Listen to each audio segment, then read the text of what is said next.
here's the deeper part of the bilge under the engine. I actually cleared that out. I vacuumed that out early this morning, and so it was pretty close to dry. And now there's about a 1/4 inch of water in it. So I found that the shaft seal, the drip seal, is it drip seal? Anyways, the shaft seal was tripping a little bit, so I went to tighten down the couple of clamps that are there around it, and it started dripping even more. So I'm going to clear out the cockpit locker, climb in and see what I can do to stem that. I'm not using this engine, this inboard engine right now. I do not need the shaft cooled, and I certainly do not need a drip seal rapid. See how nasty it is in here. This is what I was tightening, these two clamps here, and that's not the problem. The problem is up here. So I need to get a nice big wrench, and I think just tighten that down a little bit, run that in. I'm hoping that's all it needs. And but you can see that. You can see that dripping pretty good. So let's see what I can do here. Okay, well, it's better. It's dripping about once every 15-20 seconds or so.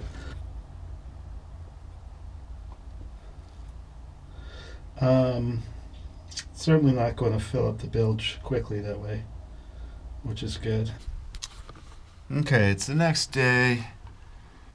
I don't know, we've got about 1 inch of water down there, maybe.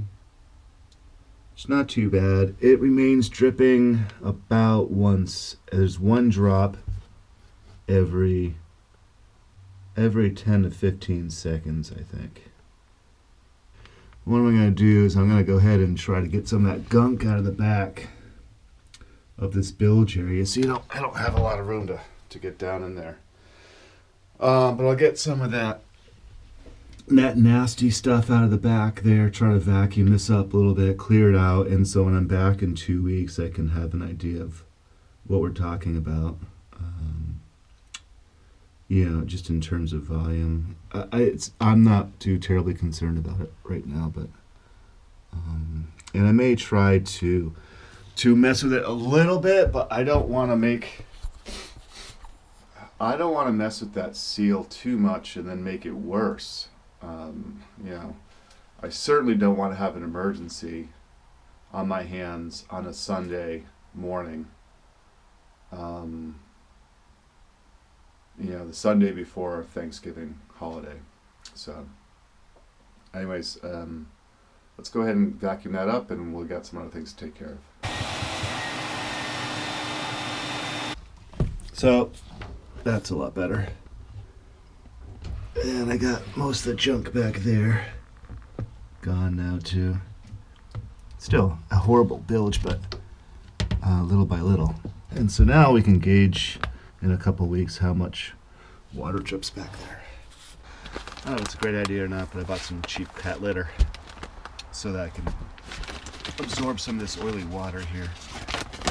When I left here last weekend, I was really concerned that the drip at the stuffing box was going to cause me some real problems when I was gone for 2 weeks. The nice thing is that it has not. I haven't touched that since I got back, and I'm not even sure it's 1 inch of water. It might be 1.25 inches or something. I have some wrenches on order to go in there and clamp down on that stuffing box. I'm not going to open it up and replace the actual stuffing at this point. I will get there, but that's along with the engine work and so forth. But the wrenches will help me at least stem that leak a little bit and manage that. I thought I'd have them for this weekend, but with the holidays, shipping is awfully slow and whatnot, so I won't get those till I get back to the house on Monday. So anyway, so today is some leaks. I'm gonna go ahead and try to clean up this bilge area. I got a scrub brush and some Dawn liquid soap, and I'll make use of that water in there just to see if I can clean it up a little bit so that I can use the bilge pump. I don't have to have guilt dumping this water over overboard. Right now I simply wouldn't, because it would just contaminate everything. Okay, I don't know how this is gonna go.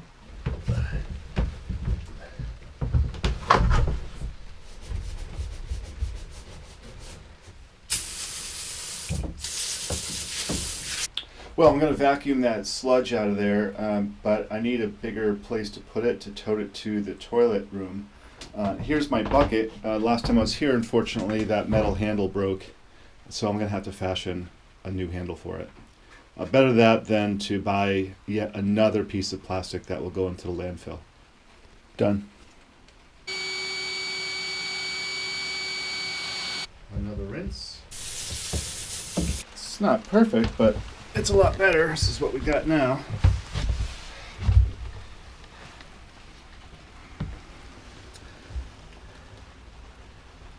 So, I think at least if we have to pump out using the bilge pump, which isn't even down there right now, I'm fixing the electric bilge pump, and the let's see, it's that corner back there. It was really hard to get to.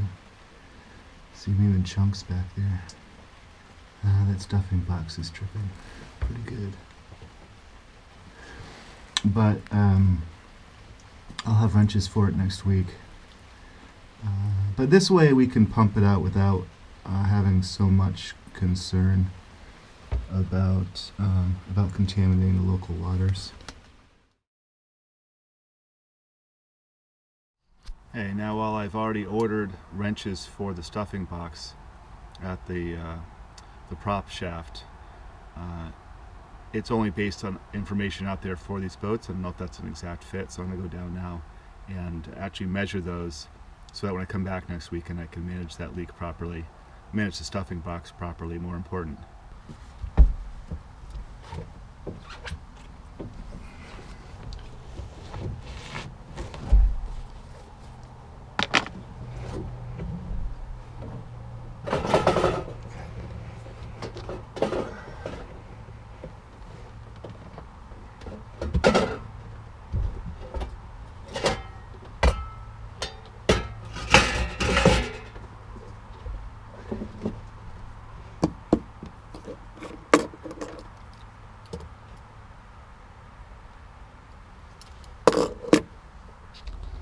Okay, so for the forward nut, I've got a measurement of 1.9 inches. Yeah, so the rear nut is just, well, by this reading, just shy of 2 inches, but 2 inches nominal, we'll say. So, so that works out. The front should be 1/7/8, the rear 2 inches, and those are the wrenches I ordered, so I think we'll be okay there. Okay, so I got to loosen the locking nut. Okay, that was my concern. I wasn't sure how it was working. The rear nut is the 2-inch nut, and that is must be a locking nut. So I'll turn that off from the stuffing box nut, from this one here, from the fore part, and then turn that on to the thread. Turn that down to the threads, and then lock them together. But you see, the drip is actually really slowed down, even from when I last was here, which is a really good thing. Let's see.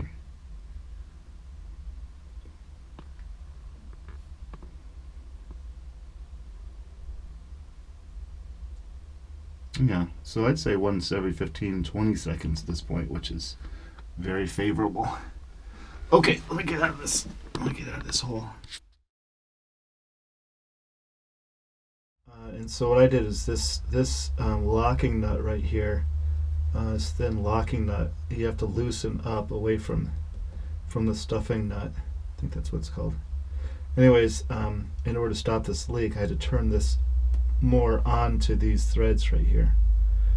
Luckily, in this particular case, it wasn't difficult to move these things on those threads, which I'm really happy about. After you back this up, when turning this on, you don't want this to move inside of the tube here, because you're going to break a seal between the tube and the outer metal of the stuffing box. So I grabbed a pipe wrench to grab onto this flange here, just in case. Didn't really need it, didn't require a lot of pressure, but turn this in, and for right now, it looks like the leak is done. I turned it in a little bit and quit, and it was still dripping once every 30 seconds or so. And I decided, because I'm in here anyways, I might as well go ahead and turn it in a little bit more. I did so, and now the leak seems to be done, and I can move on to bigger and better things.